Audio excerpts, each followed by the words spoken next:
Di ko naman akalain na di ko rin inaasahan pa. Narito tayo ngayon upang matunghayan ang nagiinit, nagbabaga at talaga namang usap-usapan at nagtitrending na latest issue ni Ate Erica.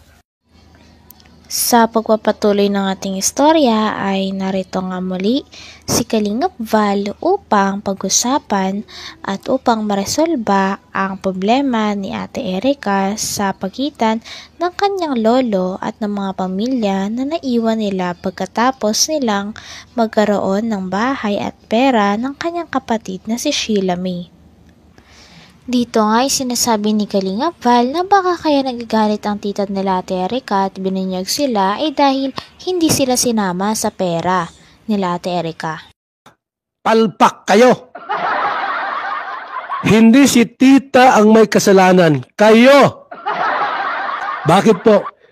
Hindi nyo sinali sa hatian. Sa group chat ninyo, hindi nyo sinali si tita.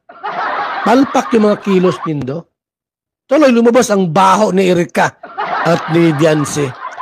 Dapat pag nagplano kayo, ang unang isama ninyo kontrabida. So, sa pelikula mga kalinga, sa pelikula po ni Fernando Po Jr., kapag walang kontrabida, hindi magandang panoorin. Inatsipiran nyo, binabaliwalaan nyo yung kontrabida. Tuloy, nagbulgar. Nagbulgar siya ng katotohanan. Yung nalaman niya po, mga sikretong bagay, binulgar niya. May part 2 pa daw yan. Tita, number ko 0929-1132-469. Sa akin ka mag-reveal. Sa akin mo lahat sasabihin, huwag kay Kapidongski.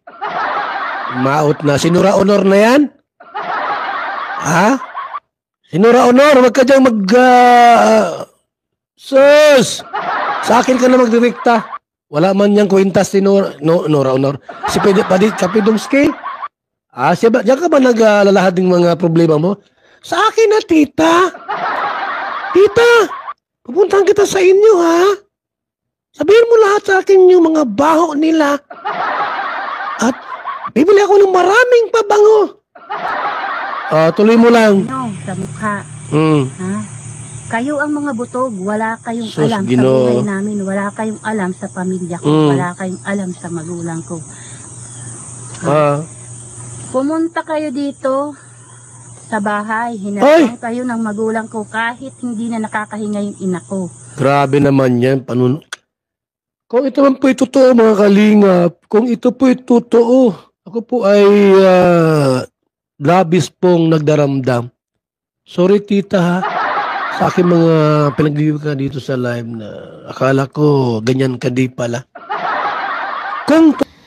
Dito pa sa pagla-live ng tita nila Ate Erica ay nagmura nga ang tita ni Ate Erica.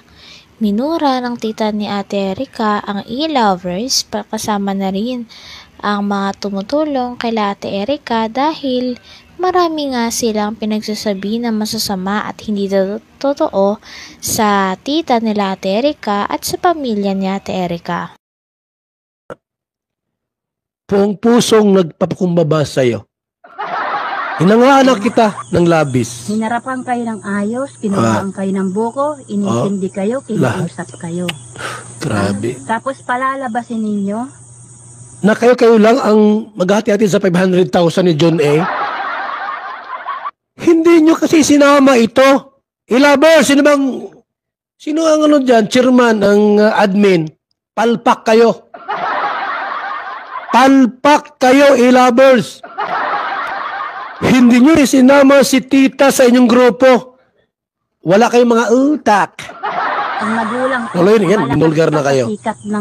Sa sikat ng araw. Putang ina ninyo, wala kayong alam. Minura kayo, ilabers. Hindi ako nagmura sa inyo. Hindi ako nagmumura. Nilabas ko lang itong kwento ni tita. Baka magtampo kayo sa akin. Hindi ko ito, inilabas ko lang yung live. Hindi ako involved dito. Hindi ako involved dito. Nilabas ko lang. Kay ng dada, kay ng dada, wala kayong alam. Noong time ng pagkagabi na yun, na inagaw-agaw namin ang magulang namin na na-ospital na halos hindi na makahinga. Yan na. Ay, salamat kay Millie Chan. Thank you, Kuya Bal. Shout out. Thank you so much. Millie Chan, salamat sa iyong pakulay, ha? Salamat po. Kayo naghihirap, manghayop kayo. Minumura na po. Tumigil kayo ng kahambugan ninyo. Sino? Mga ilaber. Yeah! Nagkatira lang. Pahiya kayo ngayon, ha? Ilabas! Wala kayong mga utak. Ito, bilang isang kaibigan ninyo, dapat ang una nyong sinali sa group chat ninyo, si Tita. Si Tita. Ay, ang ginawa nyo, initsepwiran nyo ay, huwag nang isama si Tita. May scammer yan. Baka yung pera ni John uubusin yan, i-scamin sa atin.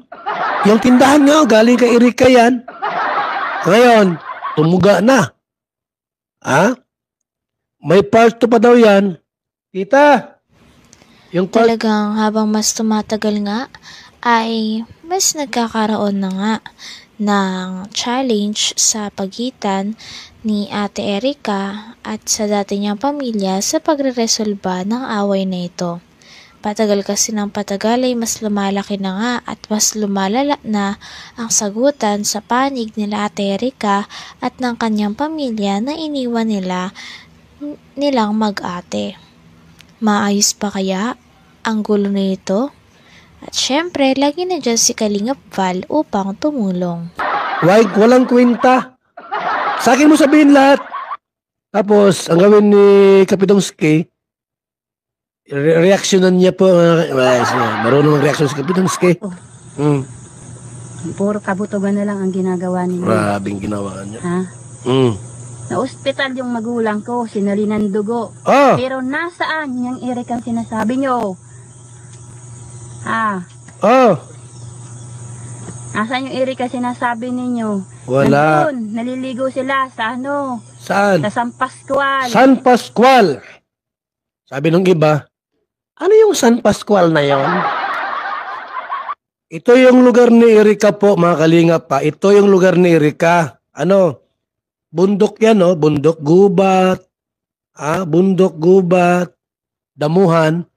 Tapos, San Pascual. Ilog yan. Kung ikaw po ay magandang babae,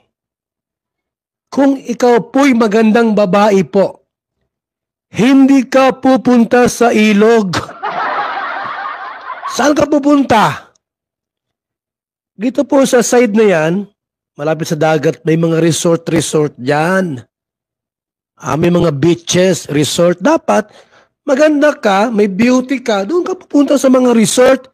Hindi sa San Pascual. Malakad ng 5 kilometro.